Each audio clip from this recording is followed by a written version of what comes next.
जैसा कि आप सभी लोग हेडिंग देख रहे हैं कोण, जिसे इंग्लिश में एंगल कहते हैं। तो आज हम लोग इसी के बारे में अध्ययन करने वाले हैं कि कोण क्या होता है। सबसे पहले आप सभी को मेरा नमस्कार। मैं हूं रविंद्रा, आप सभी का इस चैनल पर हार्दिक स्वागत करता हूं।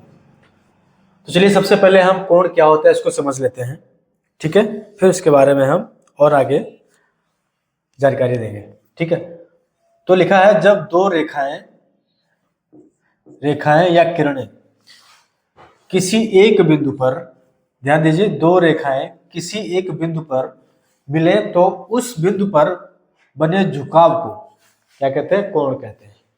यानी कोई रेखाएं हैं दो या किरणें हैं, यदि किसी एक बिंदु पर आकर के मिलती हैं तो उस बिंदु पर जो झुकाव बनता है उसे क्या कहते हैं? कोण कहते हैं। इसको हम उदाहरण दे देते हैं आपको ताकि बेहतर ढंग से समझ में आ जाए, ठीक है। जैसे कि ये दो रेखाएं हैं, ये दो रेखाएं हैं, ठीक है। अब यहां देख रहे हैं ये ए बी और ये बी सी, दो रेखाएं हैं। ये दो रेखाएं कहां पर मिल रही हैं? इस बिंदु पर मिल रही हैं, ठीक है। और इस बिंदु पर जो झुकाव है, एक झुकाव तो ये हो गया, ठीक, एक झुकाव ये हो गया, एक झुकाव ये हो गया और एक ये झुकाव हो गया। तो एक, दो, तीन, चार, ये चार झुकाव हैं। इन्हीं झुकाव को क्या कहते हैं? कोण कहते हैं। ये भी एक कोण है, ये भी एक कोण है, ये भी एक कोण हो गया और ये भी एक कोण हो गया, ठीक है। तो ये सभी कोण तैयार हो गए, ठीक है।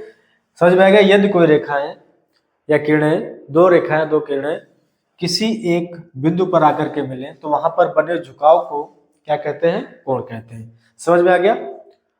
तो इसके आगे और जानकारी लेंगे। अब इसके प्रकार जान लेते हैं। प्रकार कौन कौन से होते हैं? कोण कितने प्रकार के होते हैं, ठीक है। तो हेडिंग लिख लेंगे प्रकार, ठीक है। तो इसके प्रकार होते हैं, 6 प्रकार होते हैं। पहला न्यून कोण, न्यून कोण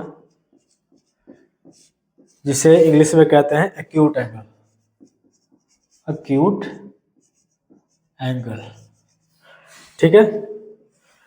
दूसरा है समकोण,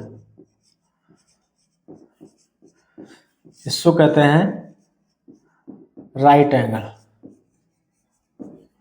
क्या कहते हैं? Right angle.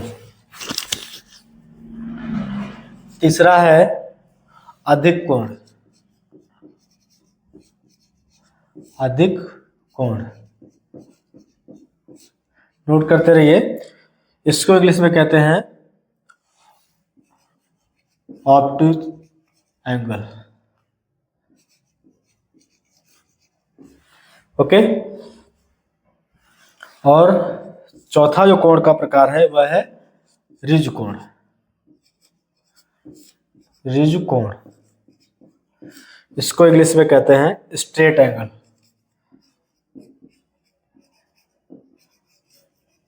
इसको कहते हैं स्ट्रेट एंगल, ओके। अब पांचवा प्रकार है इसका प्रतिवर्ती कोण, प्रतिवर्ती कोण, प्रतिवर्ती, इसको वृहत कोण भी कहते हैं, ठीक है। इसको इंग्लिश में कहते हैं रिफ्लेक्स एंगल, रिफ्लेक्स एंगल।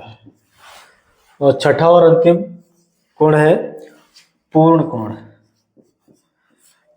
पूर्ण कोण जिसको इंग्लिश में कहते हैं कंप्लीट एंगल। क्या कहते हैं? Complete angle. तो आपके सामने ये 6 कोण हैं। पहला न्यून कोण। अब न्यून कोण किसे कहते हैं ये भी जान लेते हैं। न्यून कोण वह कोण होता है जो 90 अंश से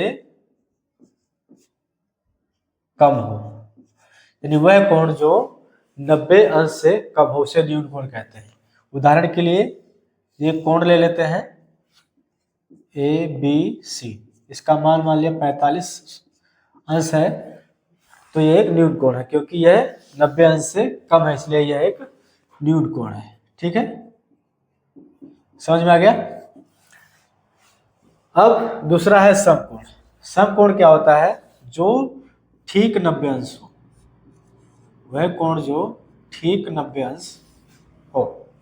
उदाहरण लेते हैं, यह कोण है ABC, इसमें कोण 90 अंश का है, तो ये कौन सा कोण हुआ? ये समकोण हुआ। ठीक है, समकोण। अब तीसरा क्या है आपके पास? अधिक कोण। अधिक कोण क्या होता है? जो वह कोण जो 90 अंश से अधिक हो। ठीक है, यानी जिस कोण का मान 90 अंश से अधिक हो उसे क्या कहते हैं? अधिक कोण कहते हैं। इसको रफ कर देते हैं। तो उदाहरण के लिए ले लेते हैं कि यह एक कोण है, इसका मान है 120 डिग्री, ये ABC है, तो इसमें कोण का मान कितना है? 120 है, जो कि क्या 90 डिग्री से अधिक है, तो इसलिए कौन सा कोण है ये अधिक कोण हुआ। ठीक है, अब चौथा कोण आ रहा है, जो प्रकार है ऋज कोण। ऋज कोण को इंग्लिश में क्या कहते हैं? स्ट्रेट एंगल कहते हैं। इसमें क्या होता है? इसका मान ठीक 180 अंश हो, यानी वह कोण जिसका मान पूरा 180 अंश हो, तो उसे क्या कहेंगे? ऋज कोण कहेंगे। ठीक है, ये हो गया 180 अंश, तो ये कौन सा कोण है? ये ऋज कोण है, या इसको इंग्लिश में स्ट्रेट एंगल कहते हैं। क्लियर, समझ में आ गया। अब बचे हैं अंतिम दो, उनको भी समझ लेते हैं। पांचवा कौन सा कोण है? प्रतिवर्ती, जिसे वृहत कोण कहते हैं, रिफ्लेक्स एंगल। तो इसका मान क्या होता है? जो 180 अंश से अधिक हो। समझ में आया? जिस कोण का मान 180 डिग्री से अधिक हो उसे क्या कहते हैं? प्रतिवर्ती कोण कहते हैं। ठीक है, यानी वृहत कोण कहते हैं। जैसे ये कोण है, मान लेते हैं ये हो गया 220 डिग्री, तो क्या हुआ? ये वृहत कोण है, क्योंकि इसका मान 180 अंश से अधिक है। इसे प्रतिवर्ती या रिफ्लेक्स एंगल कहते हैं इंग्लिश में। ठीक है, अब अंतिम कोण है पूर्ण कोण, कंप्लीट एंगल। ठीक है, कंप्लीट एंगल वह एंगल होता है, वह कोण होता है जिसका मान ठीक 360 अंश हो। वह कोण जो पूरी तरह से जिसका मान ठीक 360 अंश हो, ना कम हो ना अधिक हो, 360 से। ठीक है, तो उदाहरण के लिए हम लेते हैं, यह एक कोण है, यह पूरा 360 अंश का हो गया। ठीक है, तो इसे क्या कहेंगे? कंप्लीट एंगल कहेंगे। आई होप कि आप सभी लोगों को ये कोण का अर्थ और इसके प्रकार समझ में आ गए होंगे।